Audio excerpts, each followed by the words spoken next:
Hello friends, एक बार फिर से स्वागत है आप सब लोगों का मेरे यूट्यूब चैनल में। आज हम लोग पढ़ने वाले हैं 8th क्लास का हिस्ट्री का चैप्टर नंबर 5 और इसका नाम है when people rebel 1857 and after. Rebel का मतलब होता है विद्रोह करना।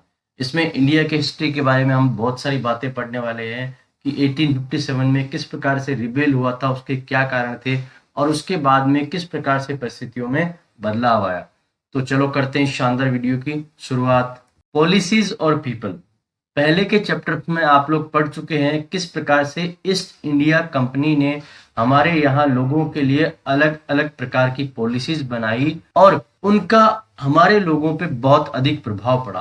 King, queen, peasant, landlords, tribals, soldiers, ये सारे लोग हैं वो अलग अलग तरीकों से अंग्रेजों के द्वारा बनाई गई पॉलिसीज से प्रभावित रहे। आपने पहले भी पढ़ा है कि जो भी पॉलिसीज उनके खिलाफ रही उनका लोगों ने समय समय पे विरोध भी किया था। Nawabs lost their power. Nawabs ने अपनी पावर को खो दिया। मिड 18th सेंचुरी की बात है। नवाब और राजा लोग हैं उनके पास में बहुत ज्यादा पावर हुआ करती थी, लेकिन धीरे धीरे उनका जो सम्मान है, उनकी जो ताकत है वो खत्म होने लगी।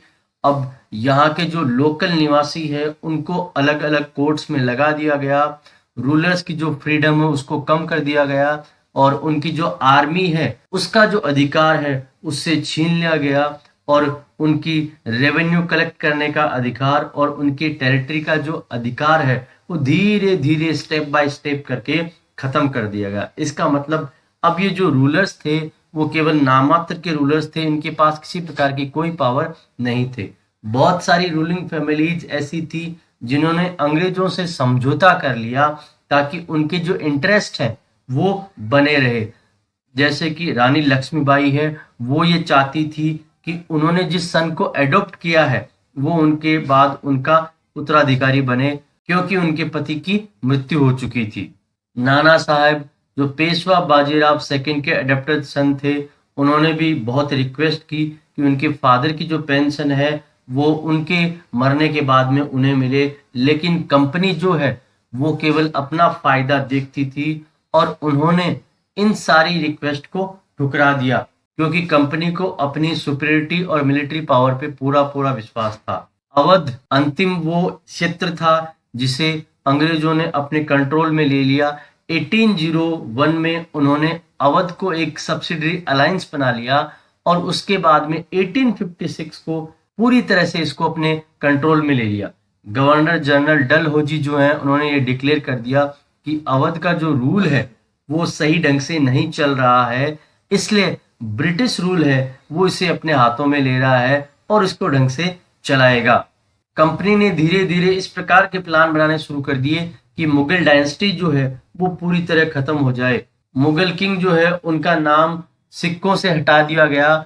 1849 में गवर्नर जनरल डलहौजी ने अनाउंस किया कि बहादुर शाह जफर जो है वो अंतिम मुगल रूलर होंगे, उनके बाद में कोई भी रूलर मुगल रूलर नहीं रहेगा, वो केवल प्रिंस कहलाए जाएंगे। उन्होंने ये भी कहा कि बहादुर शाह जफर की मौत के बाद में उनका परिवार रेड फोर्ट्स को छोड़ के किसी अन्य जगह चला जाएगा। पीजेंट्स और सिपॉइज। अगर कंट्री साइड की बात करें तो पीजेंट्स और जमींदार जो है वो हाई टैक्सेस के कारण से परेशान थे और रेवेन्यू कलेक्शन के जो कठोर तरीके थे उनसे भी वो अधिक परेशान थे। बहुत सारे लोग ऐसे थे जो सही समय पे अपने लोन को नहीं चुका पा रहे थे और धीरे धीरे वो अपनी जमीनों को और अपने अधिकारों को खोते जा रहे थे। इंडियन सिपाही जो हैं वो कंपनी के एम्प्लॉय थे, वो भी कई प्रकार से निराश थे। वो अपनी सैलरी को लेके, अलाउंसेस को लेके और उनकी जो सर्विसेज की जो कंडीशंस हैं उनको लेके भी परेशान थे। कुछ न्यू रूल्स थे जो उनके धार्मिक श्रद्धाओं के खिलाफ थे, धार्मिक विश्वास के खिलाफ थे, इनके कारण से उनके मन में निराशा थी। इन दिनों में हमारे देश के लोग ये मानते थे अगर कोई भी समुद्र पार करके जाता है तो उसकी जाति और धर्म नष्ट हो जाएंगे, इसलिए वो ऐसा भी नहीं करना चाहते थे। 1824 में जब सिपाहीज को ये कहा गया कि उन्हें बर्मा जाना है सी रूट के द्वारा कंपनी के लिए फाइट करने के लिए, तो बहुत सारे लोगों ने इसके लिए मना कर दिया। उन्होंने कहा कि वो लैंड रूट से जाने के लिए तैयार है परंतु सी रूट से नहीं जाएंगे। उन्हें बहुत अधिक पनिश किया गया, लेकिन फिर भी ये मुद्दा उन्होंने नहीं छोड़ा। 1856 में कंपनी ने एक नया नियम निकाल दिया कि जो कोई भी कंपनी की आर्मी में ज्वाइन करेगा उसको कंपनी की सारी शर्तें माननी पड़ेगी, और अगर आवश्यकता पड़ी तो उसको समुद्र पार करके भी जाना पड़ेगा। इस कारण से धीरे धीरे पूरे देश में जो सिपाही थे वो उनसे नाराज होने लगे, और इनमें से बहुत सारे ऐसे थे जो किसानों के परिवार से थे। इसलिए धीरे धीरे ये जो नाराजगी है वो किसानों में भी फैलने लगी। रेस्पॉन्सेस टू रिफॉर्म्स, जो रिफॉर्म्स अंग्रेज लोग करना चाहते थे उनके प्रति हमारी क्या प्रतिक्रिया रही। ब्रिटिश लोग ये सोचते थे कि इंडियन सोसाइटी में बहुत सारे सुधार की आवश्यकता है, इसलिए उन्होंने बहुत सारे काम किए। इसके लिए उन्होंने कानून बनाए कि सती प्रथा को रोका जाए और विडोज जो है उनकी रीमैरिज की जाए। इंग्लिश एजुकेशन को उन्होंने प्रमोट किया। 1830 में कंपनी ने क्रिश्चियन मिशनरीज को फ्रीली यहाँ पे काम करने के लिए छूट दे दी और उन्हें लैंड और प्रॉपर्टी के राइट्स भी दे दी। 1850 में एक नया लॉ पास हो गया जिसमें आसानी से लोगों को क्रिश्चियन बनाया जा सकता था। इस लॉ ने इंडियन लोग जो कि क्रिश्चियन बनना चाहे उनको ये अधिकार दे दिया कि उन्हें अपने एंसेस्टर्स की प्रॉपर्टी है वो मिल जाएगी।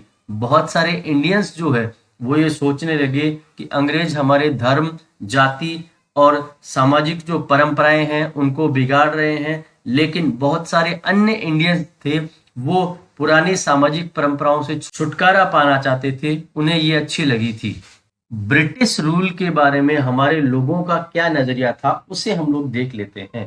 पहला सोर्स है जहाँ पे 84 रूल्स की बात की गई है।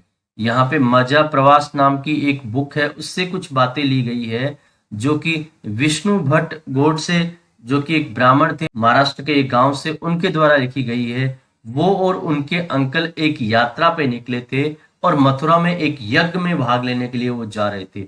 विष्णु भट्ट ने लिखा है कि रास्ते में उन्हें कुछ सिपाही मिले और उन्होंने कहा कि आपको आगे नहीं जाना चाहिए क्योंकि बहुत बड़ी क्रांति आने वाले दिनों में होने वाली है। उस सिपाही ने ये कहा कि अंग्रेज लोग जो हैं वो हिंदू और मुस्लिम धर्म को पूरी तरह से नष्ट करना चाहते हैं, इसलिए उन्होंने 84 रूल्स बनाए हैं और जल्द ही सारे राजाओं को और सारे प्रिंसेस को कलकत्ता में इकट्ठा करके वो ये सारे 84 रूल्स बनाने वाले हैं। और राजाओं को इस बात की खबर लग चुकी है और वो भी अंग्रेजों का पूरी तरह से विरोध करने के लिए तैयार हैं।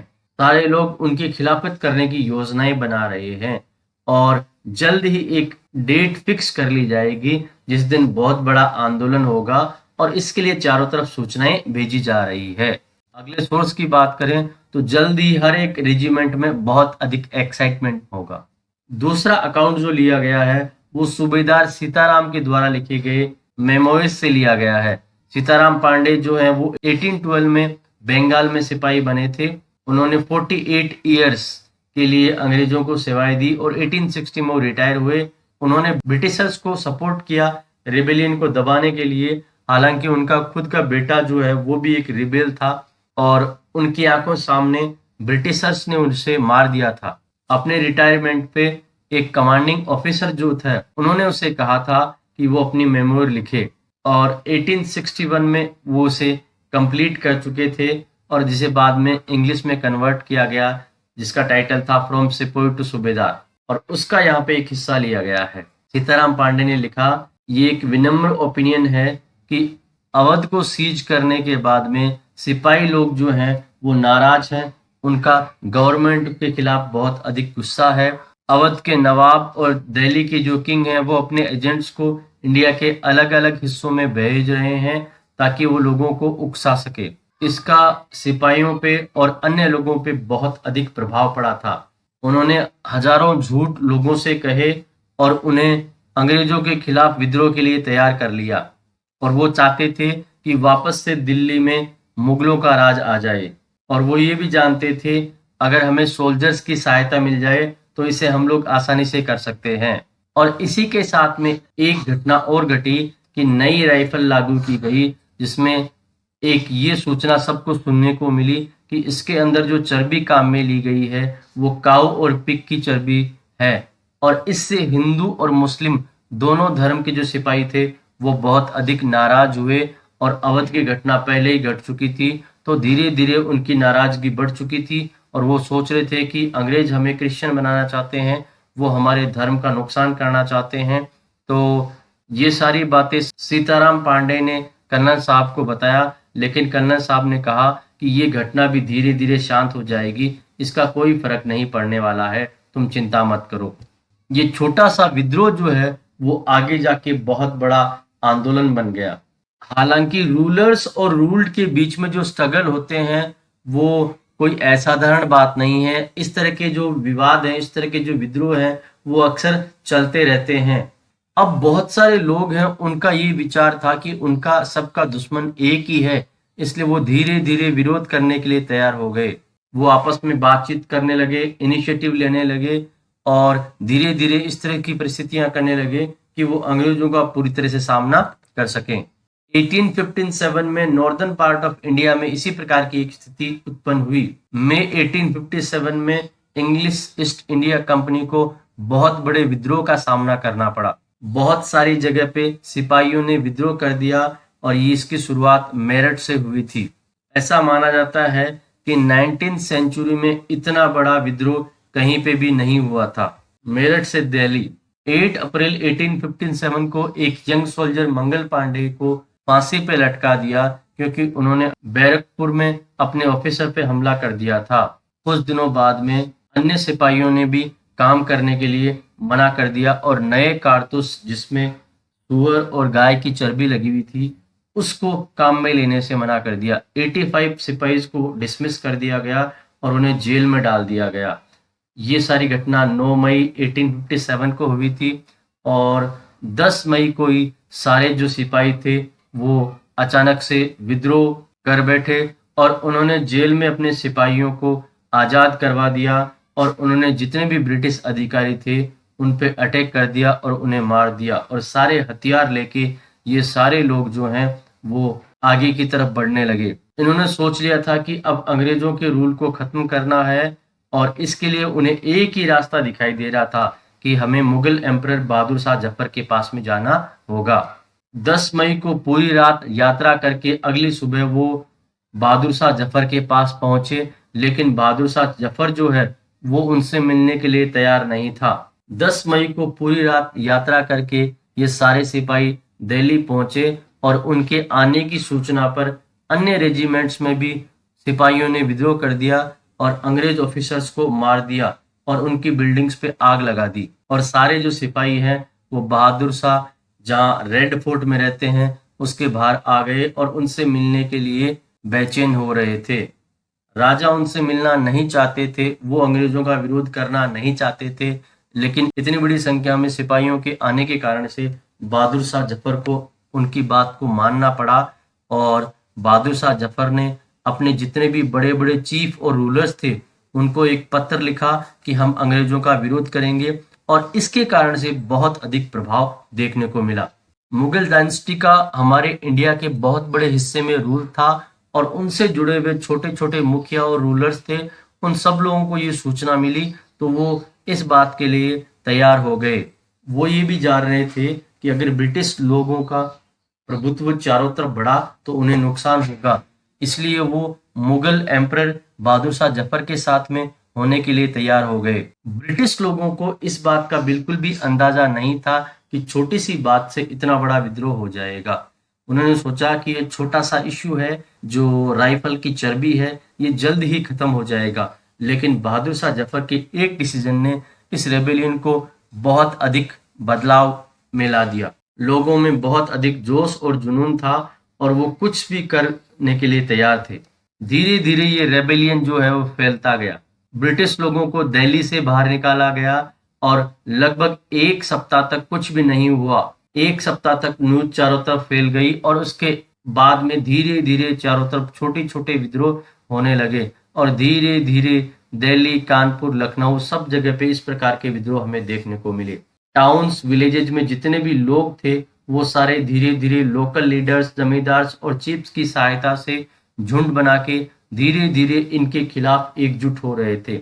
नाना साहब जो कि पेशवा बाजीराव के गोद लिए हुए पुत्र थे, जो कि कानपुर में रहते थे, उन्होंने आर्म फोर्सेस को इकट्ठा किया और ब्रिटिश लोगों को वहां से निकाल दिया। उन्होंने अपने आप को पेशवा घोषित कर दिया और उन्होंने कहा कि वो भी बहादुर शाह जफर के साथ में हैं। ब्रिजेश कदर, वो वाजिद अली शाह के जो बेटे थे, उन्होंने भी अपने आप को नया नवाब घोषित कर दिया और उन्होंने भी बहादुर शाह जफर के शासन को स्वीकार किया और अंग्रेजों का विरोध करना शुरू किया। उनकी मदर बेगम हजरत महल, उन्होंने भी इस आंदोलन में बढ़ चढ़ के भाग लिया।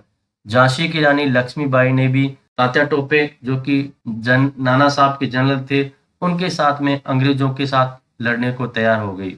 मध्य प्रदेश में रानी अवंतीबाई, उन्होंने भी 4000 सिपाहियों की सेना के साथ में अंग्रेजों से मुकाबला किया। ब्रिटिश लोग इतने बड़ी संख्या में विद्रोह होने के कारण से बहुत अधिक चकित रह गए। वो कई बार लड़ाइयों में पराजित हुए और धीरे धीरे उन्हें लगने लगा कि हमारा साम्राज्य यहाँ पे खत्म होने वाला है और बहुत बड़ा यहाँ पे आंदोलन और विद्रोह उन्हें देखने को मिला।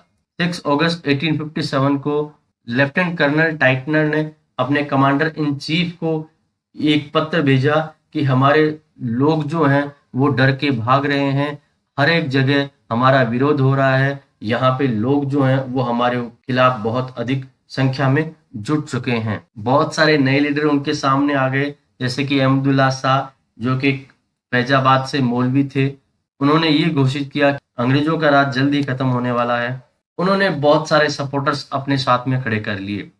वो लखनऊ आ गए अंग्रेजों का विरोध करने के लिए। दिल्ली में भी बहुत सारे गाजी और अन्य वॉरियर्स जो है वो अंग्रेजों के खिलाफ खड़े हो गए। बख्त खान, जो कि बरेली के एक सोल्जर थे, वो भी बहुत सारे फाइटर्स के लीडर बन गए और उन्होंने भी अंग्रेजों के खिलाफ लड़ना स्वीकार किया। बिहार में एक बूढ़े जमींदार कुंवर सिंह विद्रोही सिपाहियों के साथ हो गए और उन्होंने भी ब्रिटिश लोगों से कई समय तक लड़ाइयां लड़ी। अलग अलग जगह से लीडर्स आने लगे और अंग्रेजों का विरोध होने लगा। कंपनी वापस फाइट करती है। कंपनी को पता लग गया कि ये विद्रोह कोई छोटा मोटा नहीं है, इसलिए कंपनी ने अब इस विद्रोह को दबाने के लिए अपनी पूरी ताकत लगा दी। उन्होंने इंग्लैंड से फोर्सेस बुलवा ली और धीरे धीरे चारों तरफ से जितने भी विद्रोह हो रहे थे उनको कंट्रोल करने का प्रयास किया। सितंबर 1857 में दिल्ली को फिर से रिकैप्चर कर लिया गया। अंतिम मुगल एम्पर बहादुर शाह जफर को कोर्ट में ले जाया गया और उन्हें उम्र कैद की सजा सुना दी गई। वो और उनकी पत्नी बेगम जिन्नत महल को अक्टूबर 58 में रंगून की जेल में भेज दिया गया और रंगून की जेल में बहादुर शाह जफर की 1862 नवंबर में मौत हो गई। जिस प्रकार से अंग्रेजों के खिलाफ जीत से लोगों को उत्साह मिला, उसी प्रकार से अंग्रेजों के खिलाफ हार से लोग धीरे धीरे नेगेटिव हो रहे थे। अंग्रेजों ने लोगों के विश्वास को जीतने का प्रयास किया। उन्होंने कहा कि जिन्होंने भी हमारा साथ दिया है उन्हें पुरस्कार दिया जाएगा और अगर किसी ने किसी प्रकार का विद्रोह किया है लेकिन अंग्रेज ऑफिसर को नहीं मारा है तो उन्हें किसी प्रकार का कोई नुकसान नहीं होगा। हजारों की संख्या में सिपाहियों को, रिबेल्स को, नवाब्स को और राजाओं को फांसी के तख्ते पे लटका दिया गया था। इसके क्या परिणाम रहे? 1859 के एंड तक ब्रिटिश लोगों ने वापस से कंट्री पे पूरी तरह से कंट्रोल कर लिया था, लेकिन अब उन्हें पुरानी पॉलिसीज को छोड़ना होगा। इसके बाद में इस तरह के परिणाम हमें यहाँ पे देखने को मिलते हैं। ब्रिटिश पार्लियामेंट ने एक नया एक्ट 1858 में पास किया जिसमें ईस्ट इंडिया कंपनी के पास जितने भी पावर्स थे वो सारे ब्रिटिश क्राउन को ट्रांसफर हो गए और इसके बाद में ब्रिटिश कैबिनेट ने एक सेक्रेटरी इंडिया के लिए अपॉइंट किया जो कि सारे मामलों के लिए रेस्पॉन्सिबल होगा और वो सीधा ब्रिटिश गवर्नमेंट को रिपोर्ट करेगा। इस प्रकार से इंडिया का जो कंट्रोल है वो सीधा ब्रिटिश पार्लियामेंट या ब्रिटिश गवर्नमेंट के पास चला गया था। अब ईस्ट इंडिया कंपनी के पास में कोई पावर नहीं थे। इंडिया के जितने भी रूलिंग चीफ्स थे उन्हें पूरी तरह से विश्वास दिलाया गया कि भविष्य में उनके टेरिटरी को नहीं लिया जाएगा और उनका जो राज्य है वो उनके पुत्रों को ट्रांसफर कर दिया जाएगा। इसमें किसी प्रकार की कोई परेशानी नहीं होगी। ये भी निर्णय लिया गया कि आर्मी में इंडियन सोल्जर्स के नंबर को कम करना होगा और यूरोपियन सोल्जर्स की संख्या को बढ़ाना होगा। अवध, बिहार, सेंट्रल इंडिया और साउथ इंडिया से सिपाही कम लिए जाएंगे और गुरखाज, सिख्स और पठान जो हैं वो सिपाही के रूप में ज़्यादा लिए जाएंगे। मुस्लिम लोगों की लैंड और प्रॉपर्टी को काफ़ी हद तक कब्जा कर लिया गया। उन्हें शक की निगाहों से देखा गया। ब्रिटिश लोगों ने सोचा कहीं न कहीं मुस्लिम कम्युनिटी जो है वो इस बात के लिए बहुत अधिक रूप से जिम्मेदार है। ब्रिटिश लोगों ने ये भी डिसाइड कर लिया इंडियंस के जो रिलीजियस सोशल प्रैक्टिसेस हैं उनके साथ में किसी प्रकार का कोई छेड़छाड़ नहीं होगा, उसका रेस्पेक्ट किया जाएगा। इस प्रकार की पॉलिसीज बनाएगी कि लैंडलॉर्ड और जमींदार हैं उनके पावर्स और उनकी जो लैंड्स है उसको प्रोटेक्ट किया जाएगा। इस प्रकार से 1857 के बाद में एक नए फेज ऑफ हिस्ट्री की शुरुआत हुई। दोस्तों मैं उम्मीद करता हूँ ये वीडियो आपको पसंद आया होगा। इस सब्जेक्ट के अन्य वीडियोस देखने के लिए, साथ ही साथ इस क्लास के अन्य सब्जेक्ट को देखने के लिए प्लीज़ हमारे चैनल को सब्सक्राइब करें। Thank you so much.